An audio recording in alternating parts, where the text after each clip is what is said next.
رانا صاحب، جنید اکبر صاحب نے ابھی پروگرام میں کہا ہے کہ فیصلہ ہو گیا، ہم نے نومبر میں آنا ہے۔ میں نے پوچھا 25 نومبر کی خبر ہے کہ آپ آ رہے ہیں؟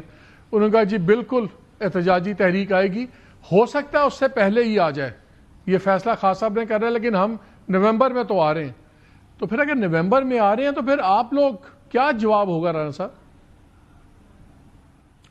دیکھیں، جواب تو پہلے سے سخت ہوگا، لیکن میری اسیسمنٹ یہ ہے کہ یہ نہیں آ سکیں گے۔ کوشش کریں گے، لیکن اس مرتبہ ان کو اسلام آباد ڈی چوک تک نہیں پہنچنے دیا جائے گا، کیونکہ پچھلی دفعہ جو چیزیں درمیان میں جو ہے وہ کام نہیں کر سکیں، اور جو لوپ ہولز پچھلی دفعہ کاؤنٹ ہوئے تھے، تو اس مرتبہ جب ان کو فل کر دیا جائے گا تو یہ اسلام آباد تک نہیں پہنچ سکیں گے۔ نہیں تو اگر آتے ہیں تو کیا پہلے سے زیادہ طاقت کا استعمال ہوگا ریاست کی طرف سے؟ جی بالکل، ان کو اسلام آباد میں داخل نہیں ہونے دیا جائے گا، اور طاقت کا پراپر استعمال کرتے ہوئے، یعنی طاقت سے مراد یہی نہیں ہے کہ ان کے خلاف جو ہے وہ ٹیئر گیس یا اپنا جو ہے وہ لاٹھی اور بندوق کا استعمال ہوگا۔ ویسے بھی رکاوٹیں جو ہیں، یہ جو اٹک برج ہے اس کو اگر مؤثر طور پہ بند کیا جائے تو نہیں آ سکتے یہ۔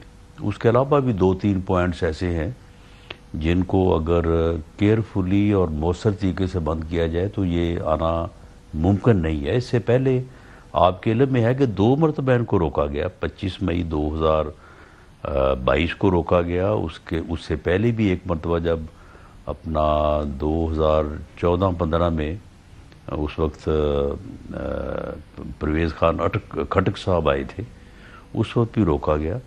یہ اس مرتبہ جو ہے وہ آنے میں کامیاب ہوئے ہیں، تو میرا نہیں خیال کہ اب آئندہ یہ آنے میں کامیاب ہوں گے۔ ٹھیک ہے، آنے کی کوشش ضرور کریں گے، وہ تو وہاں پہ ان کی حکومت ہے تو اس لیے وہاں سے تو اکٹھے ہو کے وہ آ جائیں گے۔ لیکن رانا صاحب ادھر بھی تو لوگ ہوتے ہیں نا، اٹک پول کے ادھر بھی ان کے لوگ ہیں، پہلے بھی نکلے تھے۔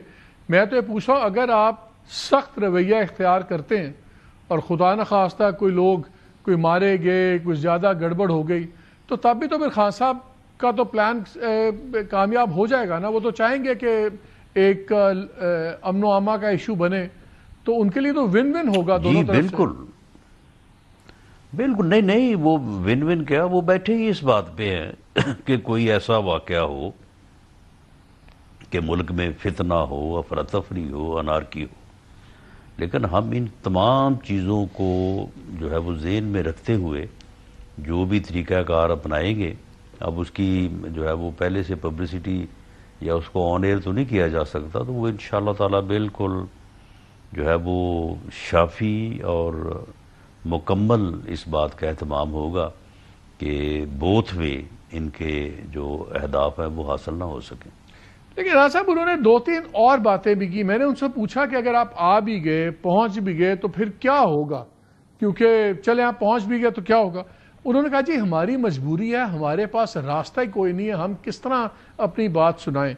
پھر انہوں نے ایک مشورہ بھی دیا، انہوں نے کہا جی ہم نے تو پیغام دیا اور آپ کے پروگرام میں بھی دے رہے ہیں کہ اگر آپ ہمیں خان صاحب سے ایک میٹنگ ہماری سیاسی قیادت کی 1-2 ہونے دیں، جہاں پہ کوئی ریکارڈنگ نہ ہو رہی ہو، جہاں ہم کھل کے خان صاحب سے پرائیویٹلی بات کر سکیں، تو پھر ہم ان سے کافی چیزیں ہم سمجھا بھی سکتے ہیں اور صحیح سچویشن بھی بتاتے ہیں۔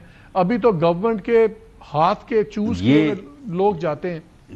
میں سمجھ گیا ساری بات، میں جو آپ فرما رہے ہیں میں سمجھ گیا ساری بات۔ یہ انہوں نے کب کہا اور کسے کہا؟ ان کی باتوں سے مجھے تاثر ملا کہ شاید آپ سے جو 1-2 باری باتیں ہوئی ہیں تو انہوں نے آپ کو بھی شاید یہ کنوے کیا تھا۔ نہیں دیکھیں، بات یہ ہے کہ جو پس پردہ جو چیزیں ہوتی ہیں نا وہ تو برابر نہیں ہوتی۔ معاملہ یہ ہے کہ جس دن ان کو پارلیمنٹ میں وزیر اعظم پاکستان میاں شہباز شریف نے کہا کہ جی آئیں ملک کے لیے، قوم کے لیے آئیں، ہم بیٹھتے ہیں اور بیٹھ کے تمام ایشوز کو ریزالو کرتے ہیں، اور ساتھ ہی انہوں نے کہا کہ آپ کو میں اپنے پاس نہیں بلاتا، آپ سپیکر چیمبر میں آتے رہتے ہیں، وہاں پہ آپ جو ہے وہ جاتے ہیں، تو آپ جب کبھی آپ مناسب سمجھے تو مجھے بھی بلا لیں، میں وہاں پہ آ جاؤں گا اپنے ساتھیوں کے ساتھ، اور وہاں پہ بیٹھ کے ہم بات کرتے ہیں۔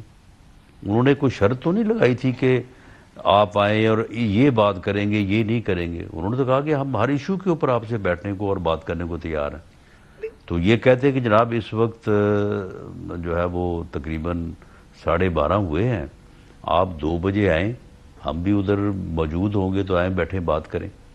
وہاں پہ جی یہیں سے شروع کر لیتے بات کہ وزیر اعظم صاحب سب سے پہلے تو ہماری ملاقات کروائیں نا، سب سے پہلے تو یہ مسئلہ حل کریں نا، تو اس کے بعد پھر اگلی بات کریں گے۔ تو اس میں کوئی وزن ہوتا۔ اب معاملہ یہ ہے کہ کوئی بات ادھر ہو گئی، کوئی ادھر ہو گئی، معلوم نہیں ہے کہ اب آپ نے کہا کہ یہ آپ کے ساتھ، تو میں اس بات کو کبھی تسلیم کروں گا کہ میرے ساتھ ان کا کوئی رابطہ ہے یا میری کوئی بات ہے؟ اگر یہ میں تسلیم کروں گا تو ان کا تو بٹھا بیٹھ جائے گا، وہ گالی گلوچ برگیڈ جو ہے وہ ان کو اڑا کے رکھ دے گا۔ نہیں، انہوں نے یہ نہیں کہا کہ انہوں نے آپ کو کہا اگر وہ یہ چاہتے ہیں، انہوں نے یہ نہیں کہا کہ انہوں نے، میں واضح کر دوں، انہوں نے یہ نہیں کہا کہ انہوں نے آپ کو کہا ہے، انہوں نے کہا جس طرح ادھر سے پیغام گئے تھے تو شاید آپ تک بھی پیغام پہنچا، پارٹی کی طرف سے بات کر رہے تھے۔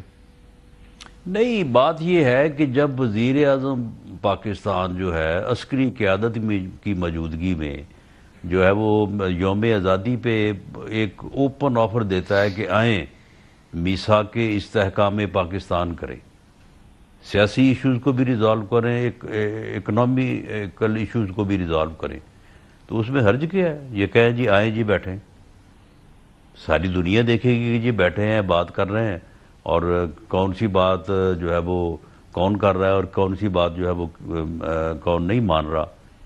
دیکھیں نا، طریقہ ہوتا ہے نا۔